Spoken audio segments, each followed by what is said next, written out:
Some fantasies are just games, little escapes from the everyday. But what happens when the game isn't a game anymore? When someone builds this world of darkness around themselves, piece by piece, until they literally can't find their way out? And worse, what happens when they decide to pull other people into that darkness with them? Right there, that's the key. Those are the words of Rod Ferrell, just a 16-year-old kid from Murray, Kentucky. And honestly, they're the only way we can even begin to understand how a teenager's dark little fantasy could spiral into an absolute waking nightmare. So let's really dive into the world Rod Ferrell was building for himself. And look, this wasn't just some teenage phase. No, this was a complete and total immersion fueled by dark music, violent movies, and occult books. He was literally constructing a whole new identity from the ground up. He wasn't just pretending. You have to understand, in his mind, he was Vesago.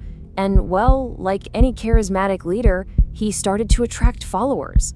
I mean, think about it. For a bunch of teens feeling kind of powerless or out of place, this promise of power, of belonging to something secret and immortal, it was just an irresistible pull. So they started joining in on his rituals, drinking each other's blood, believing it was the key to everything: life, love, immortality. And this wasn't just in his head, His bedroom became this physical manifestation of his fantasy. It wasn't just a place to sleep. It was a stage. It was a temple to the darker side of the occult, a place designed to look, as he himself put it, like something straight out of the movie Hellraiser. Yeah, even his own mother could see his influence spreading. He wasn't just living in this dark world all by himself.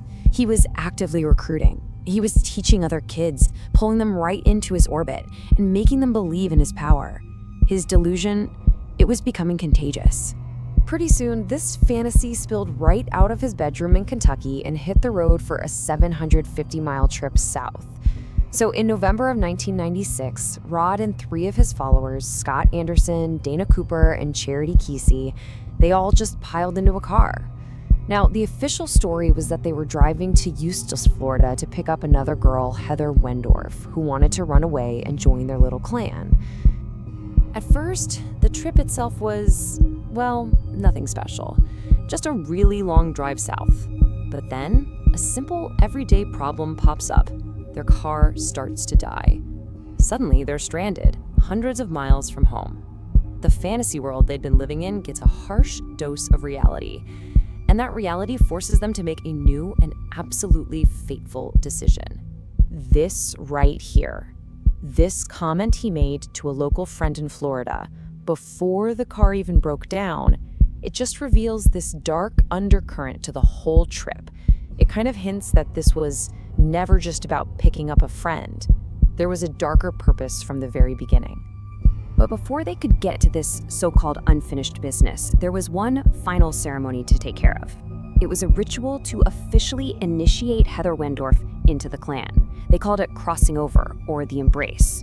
It would be the very last moment of pure fantasy, right before everything just collapsed into a brutal, horrifying reality. The steps were simple, really, straight out of their vampire playbook. Under the cover of darkness in a cemetery, Rod and Heather cut each other and drank from the wounds. And in that moment, in their minds, she wasn't just a girl running away from home anymore. She had crossed over. She was one of them now. And with that ritual done, the group moved on to their new plan. The dying car meant they needed a new one, and Heather had told them exactly where to get one. Her parents owned a Ford Explorer. So the journey ends here, at this quiet suburban house, where the line between pretending to be a vampire and committing a monstrous act was about to be completely erased. This is the moment. Ferrel and Scott Anderson walk up to the house. Heather and the other girls, they're told to wait somewhere else. Inside the garage, Ferrel starts looking for a weapon, something a little more serious than the wooden sticks they were carrying. Just listen to his words. This isn't a moment of some frenzied, out-of-control rage.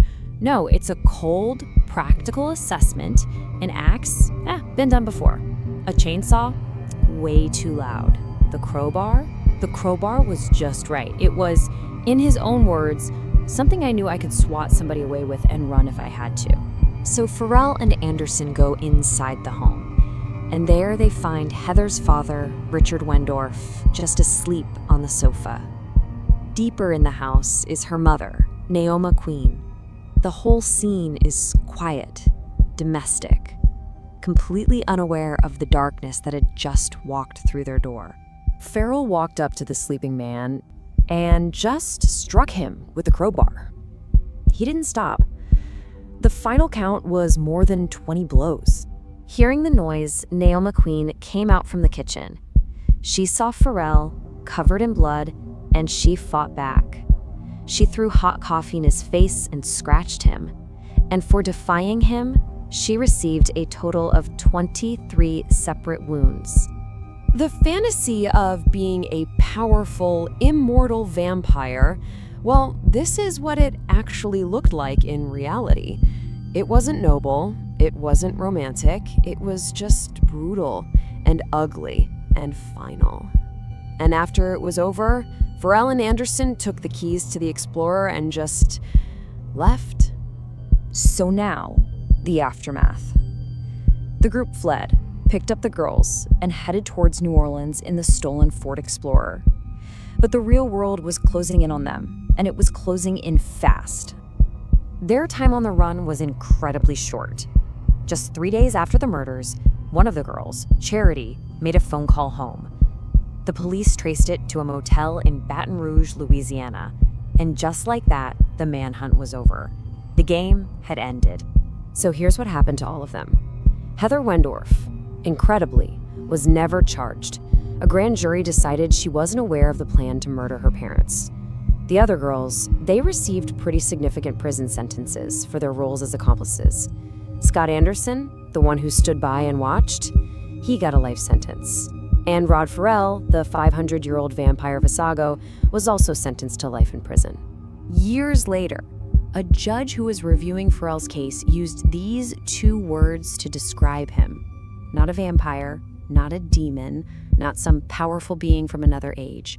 Just irreparably corrupt. Just a boy who got so lost inside his own dark story that he destroyed real lives. Which leaves us with a much bigger question, doesn't it? When we build an identity out of fantasy, at what point does the mask stop being a choice and just become the face we can no longer take off?